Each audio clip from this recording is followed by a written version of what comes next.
Hi, అందరికీ నమస్కారం. ఇప్పుడు మనం మాట్లాడుకుంటున్నాం గుప్పుడంత మనసు నెక్స్ట్ 6 ఎపిసోడ్లో ఏం జరుగుతుందనేసి చాలా క్లియర్ కట్గా చెప్తాను. ఋషి సార్ ఎప్పుడు వస్తాను కూడా లాస్ట్ వరకు చూడండి, లాస్ట్లోనే చెప్తాను. మన ఛానల్ని చాలా మంది చూస్తూ అంటారు కానీ సబ్స్క్రైబ్ చేసుకోవట్లేదు. Try to understand, subscribe please. Subscribe చేసుకున్నారంటే జెన్యున్ కంటెంట్. ఈ విధంగా ఫేస్ చూపించి మాట్లాడే వాళ్ళు చాలా తక్కువ మంది ఉంటారు. ఇది నా రిక్వెస్ట్. ప్లీజ్ సబ్స్క్రైబ్ చేసుకోండి. సరే అనేసి ఇప్పుడు మనం పాయింట్లోకి వెళ్దామంటే లాస్ట్ వీక్ ఏం జరిగిందనేసి ఒకసారి మనం అనాలిసిస్ చేసుకున్నామంటే జస్ట్ సింపుల్గా చెప్తాను. లాస్ట్ వీక్లో మనో గారు మహేంద్ర గారి దగ్గర మాట తీసుకున్నారు, మా నాన్న చెప్పాలనేసి. ఇప్పుడు మనో గారికి అందరికీ తెలుసు, ముగ్గురికి తెలుసు, ఇంట్లో ముగ్గురు లేడీస్ ఉంటే ముగ్గురికి తెలుసు. మహేంద్ర గారికి మాత్రం తెలియదు మనో వాళ్ళ కొడుకు అనేసి. ఏంజల్ మనో లవ్లో పడాలనుకుంటా ఉంటారు. అది జరిగింది కదా. అది జరిగిన తర్వాత లాస్ట్ శనివారం ఎపిసోడ్ కొంచెము మొత్తం ఈ వారంకంతా కీలకంగా మారే ఎపిసోడ్ అంటే శనివారం ఎపిసోడే అనాలి. ఆ శనివారం ఎపిసోడ్ ఏం జరిగిందనేసి ఒకసారి ఖచ్చితంగా మాట్లాడుకున్నాం. అంటే మీరు చూసారు లేదో, ప్రోమో ఇంతవరకు రాలేదు. ఎందుకంటే ప్రోమో మార్నింగ్గా వచ్చేస్తుంది. ప్రోమో ఇంతవరకు శనివారం మార్నింగ్గా వచ్చేస్తుంది. ప్రోమో రాలేదంటేనే మీకు అర్థమవుతుంది ఏం జరుగుతుంది అనేసి. దానికి నేను ప్రోమో ఎందుకు రాలేదనేసి మీకు లాస్ట్లో చెప్తాను ఏం జరిగిందనేసి. చూసానండి. అది ఈ విధంగా ఈ శనివారం ఎపిసోడ్లో ఏం జరిగింది చెప్పండి. మమ్మీ నువ్వు శైలేంద్ర ఏమంటాడు, మమ్మీ నువ్వు పెద్ద విలన్ అనుకున్నాను, పెద్ద విలానికి రాజు అనుకున్నాను అనేసి శైలేంద్ర చెప్పడము. అదంతా చెప్పే గురికి మన రారా తీసుకెళ్తాను నిన్ను అనేసి ఒక సాంగ్ తీసుకెళ్తాను. అది తీసుకెళ్ళేది హోల్డ్లో పెట్టండి ప్రస్తుతానికి. అది తీసుకెళ్ళేది హోల్డ్లో పెడితే నేను మళ్ళీ చెప్తాను దాని గురించి.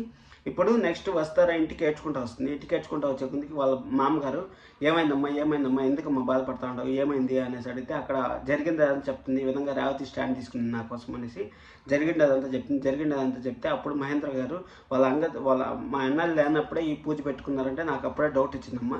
ఈ విధంగా ఏదో ఒకటి చేస్తారనేసి అనసూయ గారు కూడా రాని మంచిదైంది. ఒకవేళ అనసూయ వచ్చింటే అనసూయని ఇంకా మీకన్నా ఎక్కువ బాధపెట్టిండే వాళ్ళు. ఈ విధంగా ఋషిని అడుగుతా ఉంటారు, మామ ఋషి చనిపోయాడని చెప్తా ఉంటారు అనేసి మహేంద్ర గారికి చెప్పేది. మహేంద్ర గారికి ఎక్కడ లేని విపరీతమైన కోపం వస్తుంది. విపరీతమైన కోపం వచ్చేది మనం ఋషిని ఎతకాలమ్మా, ఋషిని ఎతికి ఏదో ఒకటి చేయాలమ్మా అనేసి అది డిస్కషన్లు చేస్తూ ఉంటారు. అసలు రేపు ఎపిసోడ్ అంతా ఋషిని చూపారు, ఋషి గురించే చూపారు. అసలు శైలేంద్ర వాళ్ళమ్మ పిలిచిపోయిందే చూపారు. ఇదే జరుగుతూ ఉంటుంది. మనం వచ్చేది కాలేజ్ మ్యాటర్లు అవి ఇవి జరుగుతూ ఉంటాయి. అది చూసుకోండి. మండే ఎపిసోడ్ అంతా అదే ఉంటుంది. మండే ఎపిసోడ్ మీరు గమనించారో లేదు, మండే ఎపిసోడ్ పీక్స్లో ఉంటుంది అనుకుంటాం. కానీ మండే ఎపిసోడ్ కొంచెం డల్గానే ఉంటుంది. కానీ వాళ్ళకైతే ఒక పాయింట్ అయితే దొరుకుతుంది, ఋషిని మనం ఎతకాలి అనేసి ఒక పాయింట్ అయితే దొరుకుతుంది. ఆ పాయింట్ని పట్టుకొని ఇంక సీరియల్ జరుగుతూ ఉంటుంది. సరే అనేసి నాకు తెలిసినంత వరకు ఇప్పుడు ఇంటెలిజెన్స్ రిపోర్ట్ నుంచి వస్తూ ఉండేది ఏమంటే, ఇప్పుడు మనకి రుద్రాణి గారు ఉంటారు. రుద్రాణి గారు చాలా పెద్ద విలన్ లాగా ఉంటారు. ఈ సీరియల్ మొత్తానికి పెద్ద విలన్ లాగా ఉంటారు. పెద్ద విలన్ లాగా ఉంటే ఏమవుతుంది, ఈమె రౌడీలను పెట్టి కిడ్నాప్ చేయించింది ఋషిని అనేసి. కానీ ఋషిని మనకు చూపారు, ఋషి పలాంతా ఉంటాడు అనేసి ఊరికే జస్ట్ అలా కుర్చీని చూపిస్తారు అంతే నాకు తెలిసి.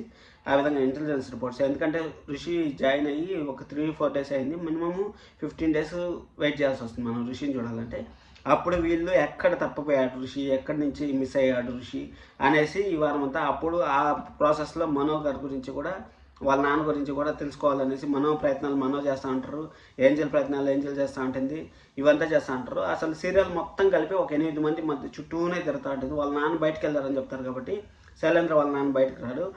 ఋషి వాళ్ళ దగ్గర ఉండాలని ఎట్ట తెలుస్తుంది అంటే, మన రేవతి గారి దగ్గర నుంచి ఋషి వాళ్ళ దగ్గర ఉండాలని తెలుస్తుంది. ఎందుకంటే అప్పటి వరకు వాళ్ళకి తెలియదు. ఎందుకు చెప్తా ఉన్నా అంటే, ఇప్పుడు శైలేంద్ర చెప్పడు, వాళ్ళ అమ్మ చెప్పదు, రాజీవ్ వాళ్ళ హెల్ప్ చేస్తాను. రాజీవ్ మనుషులే అక్కడ ఋషిని దాచిపెట్టిండేది. ఎందుకంటే రాజీవ్ మనుషులు ఎందుకు దాచిపెట్టారు అంటానంటే, ఇప్పుడు రాజీవ్ వసుధార పెళ్లి చేసుకోవాలంటే ఋషి మిస్ అవ్వాలి. వసుధార పెళ్ళి అయిపోయిన తర్వాత ఋషి వస్తే ఏమి రాకపోతే ఏమనేసి ఋషిని హోల్డ్లో పెట్టిండారు. అందుకోసం అనేసి ఇంకా ఋషి వచ్చేదానికి దాదాపు 15 ఎపిసోడ్లు పడుతుంది. మీరు ఇంకా ఇదే జరుగుతూ ఉంటుంది. 8 మంది మధ్య జరుగుతూ ఉంటుంది. మళ్ళీ సీరియల్ ఋషి వచ్చిన తర్వాత ఎలా ఉంటుందంటే, ఒక వారం దినాలు అంతా హ్యాపీగా జరుగుతూ ఉంటుంది. మళ్ళీ కాలేజీలో మనో రావడం, మనం ఎందుకు వచ్చాడు, మనం ఎక్కడ ఏమనేసి అనుకుంటా ఉన్నాను. ఆ విధంగా జరుగుతుందనేసి. మీరు ఎంతసేపు వీడియో చూసారని నచ్చిందని అనుకుంటా ఉన్నాను. ప్లీజ్ సబ్స్క్రైబ్ చేసుకోండి. ఇలాంటి జెన్యున్ కంటెంట్ మళ్ళీ ఇస్తూ ఉంటాను మీకు. యా సీరియల్ రివ్యూ కావాలో కూడా మీరు కామెంట్ చేయండి. ఆ సీరియల్ పైన నా ఒపీనియన్ మీకు చెప్తాను. ఇంతసేపు మీరు వీడియో చూసారని నచ్చిందని ఒక లైక్ చేసి వీడియోని సబ్స్క్రైబ్ చేసుకోండి. Thank you so much. This is Kiran.